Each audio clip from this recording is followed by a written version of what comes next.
আজ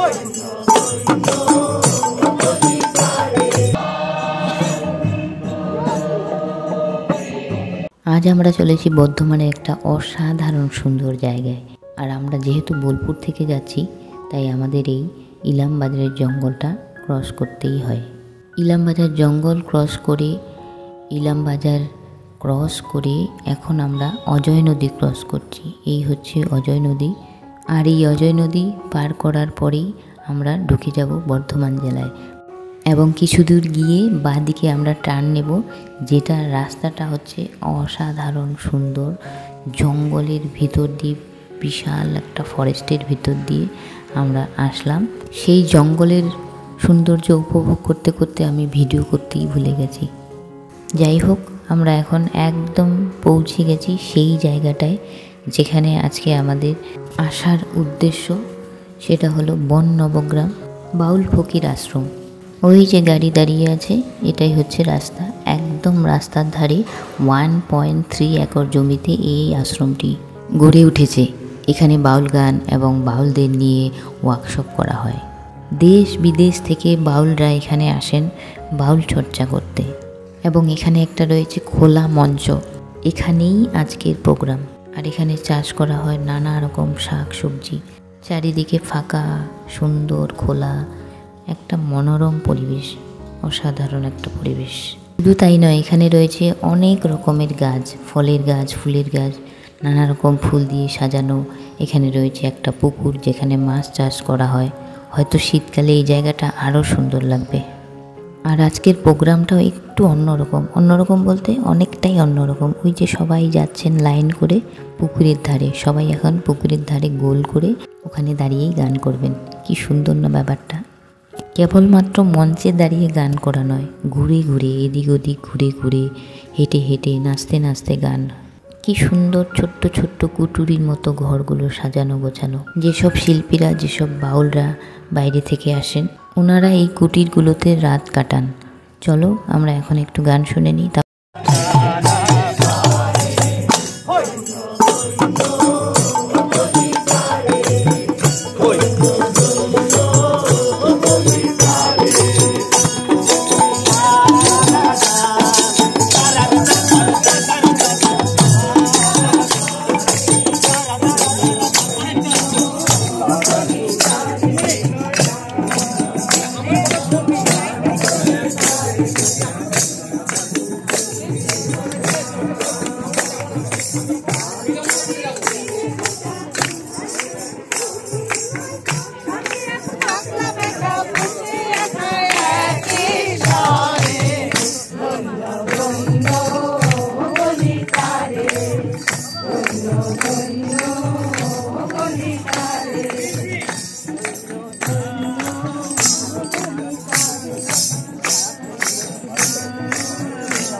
এখানে ইন্ডিয়া তো আছেই, তাছাড়া রয়েছে আমেরিকা, কানাডা, বাংলাদেশ, আরও অনেকগুলো দেশ থেকে এখানে কিন্তু মানুষজন এসছেন। প্রোগ্রাম চলছে।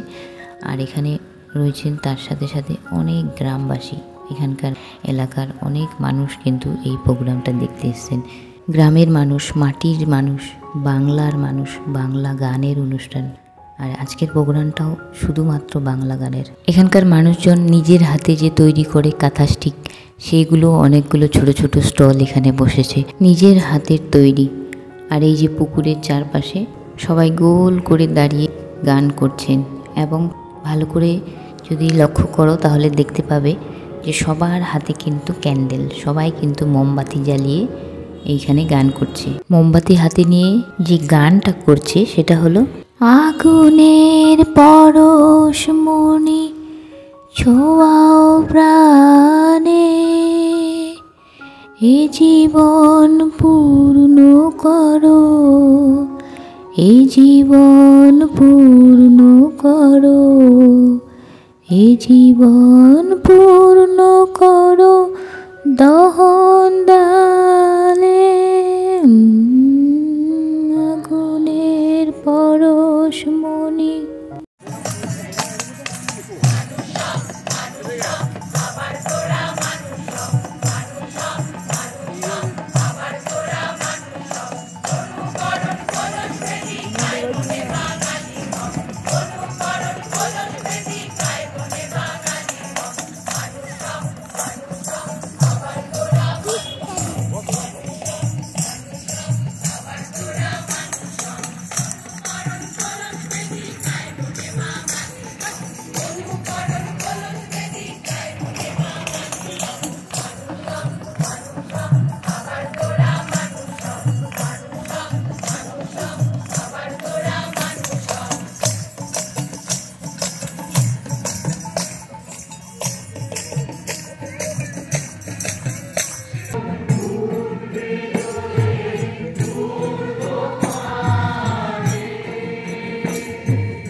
আগুনের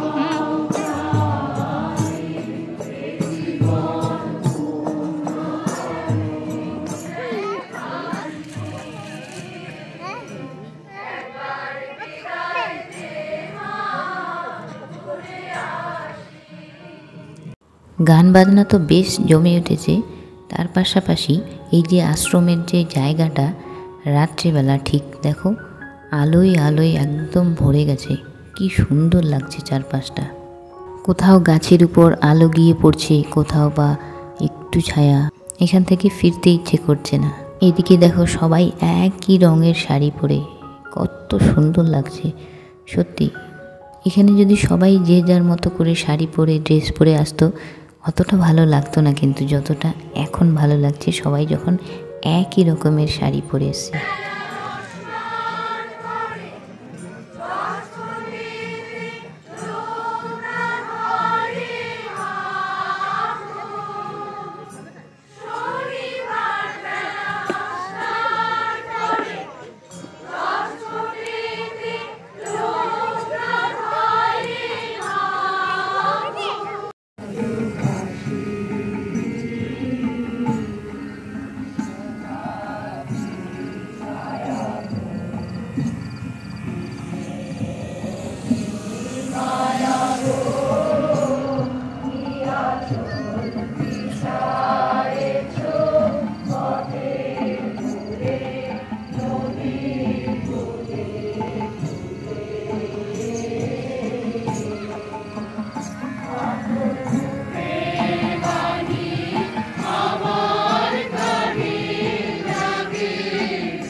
আর আমরা যখন প্রোগ্রাম শেষ করে ফিরছি, তখন যে বললাম যাওয়ার পথে যে জঙ্গলটা পড়ে, আমি জানি না এই জঙ্গলটার নাম কি।